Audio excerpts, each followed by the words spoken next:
கர்த்தருடைய பரிசுத்த நாமத்திற்கு மகிமை உண்டாவதாக. இந்த காலை வேளை உங்கள் அனைவரையும் ஆண்டவராகிய இயேசு கிறிஸ்துவின் இன்ப நாமத்தில் உங்களை அன்போடு வாழ்த்தி வரவேற்கிறேன். விண்துளிகள் வாயிலாக இந்த நாளில் சந்திப்பதிலே மிகுந்த மகிழ்ச்சி அடைகிறேன். இந்த நாளின் செய்தியின் தலைப்பானது இருமனம்.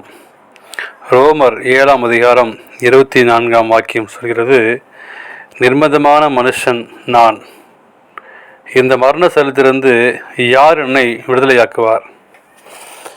அமெரிக்காவிலே செல்வந்தன் ஒருவன் ஒரு வெள்ளை அமெரிக்கரை அணுகி புகைப்பதற்கு கொஞ்சம் புகையிலை கேட்டான். அமெரிக்கர் தன் பாக்கெட்டுக்குள் கையை விட்டு ஒரு கை நிறைய புகையிலை பொடியை அள்ளி கொடுத்தார்.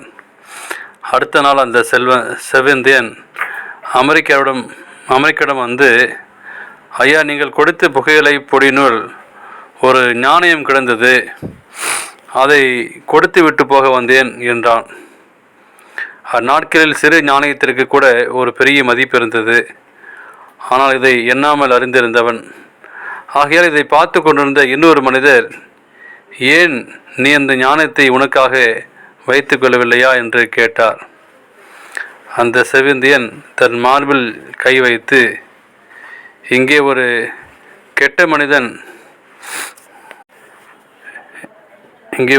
மனிதனும் நல்ல மனிதனும் உள்ளே இருந்து இதயத்துக்குள் வாசம் பண்ணுகிறார்கள்.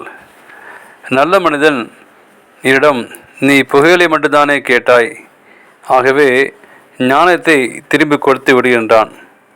உடனே கெட்ட மனிதன், கவலைப்படாதே, அந்த மனிதன் தெரிந்தோ தெரியாமலோ கொடுத்து விட்டான், இப்பொழுது இது உண்டையது என்றான். நல்ல மனிதன் மீண்டும் இடம், நீ இதை வைத்து கொள்ளக்கூடாது என்றான். எனக்கு என்ன செய்வதென்று தெரியவில்லை. ஆகவே உறங்கப் போனேன். நித்திரை வரவில்லை. இரவு முழுதும் இந்த இரு மனிதர்களும் பேசிக்கொண்டே இருந்தார்கள். கடைசியாக நான் நல்ல மனிதன் சத்தத்தை கேட்க தீர்மானித்தேன். ஆகவே இந்த ஞானத்தை அதன் உரிமையாளரிடம் கொடுக்கும்படி வந்தேன் என்றான்.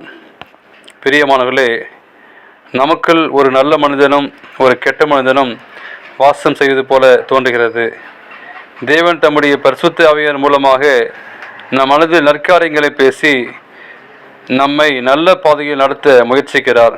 எனவே அந்த நல்ல சத்தத்தை நாம் கேட்போம். இந்த அதிகாலையிலே உங்களோடு பேசக்கூடிய சத்தத்தை கேட்டு நல்ல மனிதன் பேசக்கூடிய அந்த தீர்மானத்தை எடுத்து நீங்கள் நாளும் நல்ல மனிதனாக நாம் வாழ்வோம், நல்லதையே செய்வோம். தேவன் தாமே உங்களை ஆசீர்வதிப்பாராக. ஆமேன்.